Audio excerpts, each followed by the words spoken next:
my dad shouted. "Bastards don't belong on family trips." Then he slammed the door, leaving me feeling like garbage.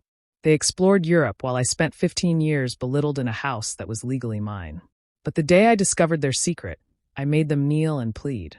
"Hi Reddit, I'm Elise, and I never believed people who said some families are worse than enemies. I thought they might be exaggerating or just going through a tough time. But maybe I was just eager to believe my own family wasn't as cruel as they actually were." I grew up in a calm suburb in what many would call a respectable home. My dad, Arthur, was a prominent lawyer in our town.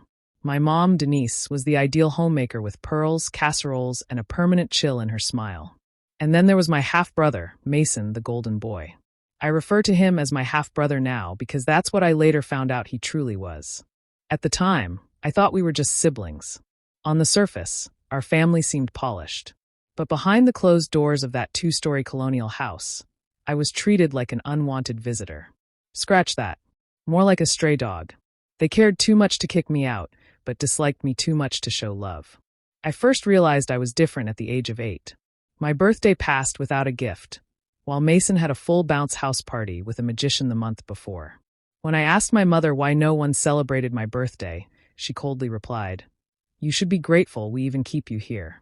I wasn't foolish. By the time I was 10, I began asking questions. I didn't resemble my dad much, and he never really looked at me with warmth. Not even annoyance, just indifference. It felt like I existed only to irritate his space. The few times I dared to speak at the dinner table, he'd glare until I fell silent. But everything came to a head when I was 14. We were getting ready for a family trip to Europe.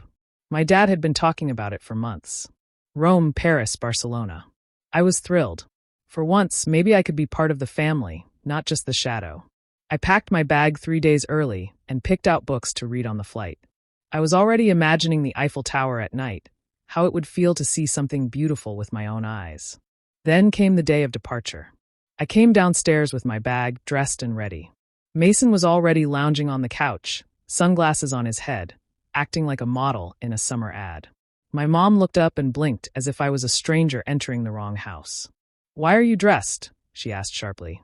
"I'm ready for the flight," I replied, confused. "Aren't we leaving at 10? My dad, standing by the door with his suitcase, turned around so slowly it made my stomach churn. He stepped forward, stared me down, then shouted so loudly the walls seemed to shake. "Bastards don't belong on family vacations." That word, bastard, hit me like a bullet. I stood frozen, trembling, trying to comprehend. He grabbed his suitcase and marched out the door. My mom followed, offering no glance, no explanation, just silence. Mason smirked at me and said, "Better luck next life, sis." Then he slammed the door.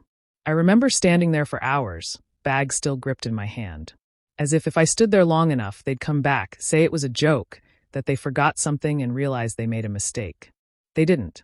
I spent the next 2 weeks alone in that empty house while they shared cheerful photos across Europe. Then came the real shock when I turned 18 and believed I could finally leave. But life had more harsh lessons. One evening, I received a letter from a lawyer I had never met. It was from a firm in my biological mother's name, a mother I barely knew. She had passed away when I was a baby, and according to my dad, she was some unstable woman who abandoned me. The letter revealed the opposite. She owned the house we lived in, fully paid for, legally in her name. When she died, guardianship and temporary residency were given to my dad. But the property itself became mine the moment I turned 18. I was shocked. For years, they treated me like a parasite. But I was the one who owned the very house they made me feel worthless in. I kept it a secret, played dumb, and quietly observed. For 15 years, I stayed not because I wanted to, but because something in me wanted to see how far they'd go. They had no idea the house was legally mine. They treated me like I was squatting in their palace. My dad even joked once, "When are you going to move out of my house, Leech?" Meanwhile, they never paid a cent toward maintenance. I worked to keep the roof from leaking, fixed the boiler with my own savings, and paid property taxes behind their backs once I quietly took control through the trust my mother left. They were parasites, and I was quietly gathering every legal document, every financial record, every trace of what was mine. But the day everything truly changed, the day I uncovered their real secret, was when I walked into the attic after a storm. A stack of papers had fallen from a rotten shelf. One envelope addressed to Arthur caught my attention. It was from a woman I'd never heard of, postmarked just a month before my mother died. Inside was a letter that made my blood run cold. Arthur, you promised me she'd never know. But now that she's asking questions, I want you to be honest. Elise is not yours. She was born from your betrayal, and I only raised her to protect your reputation. But I won't stay silent if you keep treating her like trash. She's done nothing wrong. She deserves a future. I dropped the letter. My mom knew. She knew I wasn't Arthur's biological child. And yet she raised me. Maybe not kindly, but she didn't abandon me. That meant Arthur wasn't just cold. He was wicked. He despised me not because I was illegitimate, but because I was living proof of his betrayal, his affair, his weakness, and Mason. Not my full brother, just the golden child born to preserve the lie. Everything fell into place. I wasn't unloved because I was flawed. I was hated because I was the truth. That day, something in me snapped, but not in a bitter, dramatic way. I became quiet, focused, dangerous. They thought I was weak. They had no idea what was coming. After reading that letter in the attic, I didn't scream. I didn't cry. I went downstairs, made myself a cup of tea, and opened my laptop. I had waited my entire life for someone to rescue me. A mother who never returned. A father who never claimed me. A family that only saw me as a burden. But now I was the storm, and they were going to drown in it. I started with a lawyer, Margot, sharp as glass, fierce and calm. I showed her the deed, the trust, and the attic letter. Her eyes widened as she read through the inheritance documents. Elise, she said, this house was never theirs to begin with. You have every legal right to it. They've been trespassing for years. So, we drafted the first official notice, an eviction letter. But I didn't send it just yet. I needed something more. You see, after they returned from their latest cruise, a celebratory trip for Mason's recent promotion, they planned a huge backyard party. Dozens of guests, my father's colleagues, Mason's smug tech friends. Even the mayor was expected. I decided that would be the stage. I didn't usually attend their events. They preferred to pretend I didn't exist. But this time, I walked down the stairs wearing the only designer dress I had ever splurged on for myself. Mason looked at me like I was dirt on his shoe. My aunt was silent for a moment. Then she whispered, "Your mom told the whole family that you stole Tessa's identity to make her look bad, that you were obsessed and mentally unwell." My stomach dropped.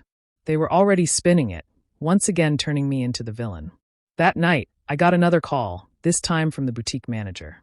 Apparently, the police had just retrieved the store footage, and the employee who assisted Tessa testified that she even joked while paying, saying, "I know it's expensive, but my sister's card can handle it." She winked at the cashier, so she didn't just do it, she bragged about it. That clip, along with the surveillance footage, became key evidence in her arrest. A few days later, Tessa was taken into custody for felony credit card fraud. My parents completely unraveled. Mom called me from a different number, sobbing and screaming in one breath. How dare I let them arrest her baby? What kind of monster turns in her own sister? Dad texted me once, saying I was vindictive and cruel. They told everyone I was jealous and bitter because Tessa was more beautiful, more loved, more everything. It was disgusting. But then things took a darker turn. It turned out Tessa had more secrets. Once the initial investigation began, detectives discovered similar charges connected to two other family members, an uncle and a family friend, both of whom had also dismissed strange card transactions in the past, never suspecting her. She had a pattern, and no one saw it because they never wanted to. The case escalated quickly. Prosecutors began pushing for a plea deal only if she admitted to all known counts. When confronted, Tessa panicked. She started calling me from jail, leaving voicemails filled with crying and apologies. All fake and all too late. But the voicemail that broke me was from Mom. She wasn't crying, she was furious. She said, "You will regret this. You tore this family apart. Your sister might kill herself, and it'll be your fault. I hope you're proud." I dropped my phone. Something inside me snapped. The rage I had buried my whole life surged up.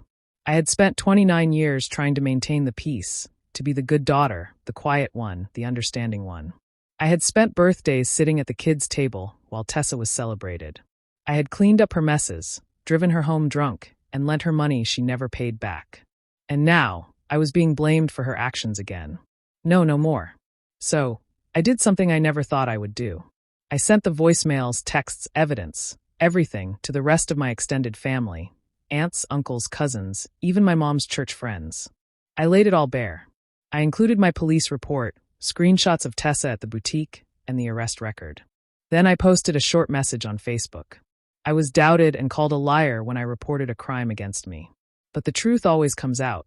Let this be a reminder. Silence doesn't protect anyone but the guilty. The response was explosive. Half the family messaged me to apologize. Some admitted they had always seen how I was treated. Others shared their own stories of Tessa manipulating or using them. My cousin Rachel said she once caught Tessa going through her purse at a family barbecue. Another cousin had lent her $600 that she never saw again. The entire golden image of my sister shattered, and my parents were now cornered, unable to lie their way out. Then came the biggest tragedy of all. Tessa attempted to take her own life while out on bail. She survived, but barely. She was hospitalized, held under psychiatric observation. Suddenly, my mother was quiet. The dramatic Facebook posts stopped. The blaming messages disappeared. My dad too fell silent, and I was left sitting in my apartment, staring at the wall, feeling numb. I hadn't wanted any of this. Not jail, not hospitalizations, not tragedy. All I wanted was the truth, accountability, safety. In the weeks that followed, Tessa entered a treatment center for her mental health and addiction issues. Through the legal process, she agreed to a plea deal that included restitution and mandatory therapy. She was placed on probation, and criminal charges were officially recorded. My credit card was reimbursed, my reputation slowly repaired, and my distance from my family became permanent. I wish I could say there was a beautiful reunion at the end, that my parents apologized in Tessa, and I rebuilt our relationship. But no, this story isn't tied up with a perfect bow. Instead, it ended with silence, painful, overdue silence, but also peace. For the first time in my life, I stopped begging for love I never received. I stopped trying to fix people who didn't want to be better. I moved to a new city, changed my number, took a job at a new firm, and got a little dog who now takes up most of my camera roll. I'm not rich. I'm not famous, but I'm finally safe. And sometimes that's the real happy ending.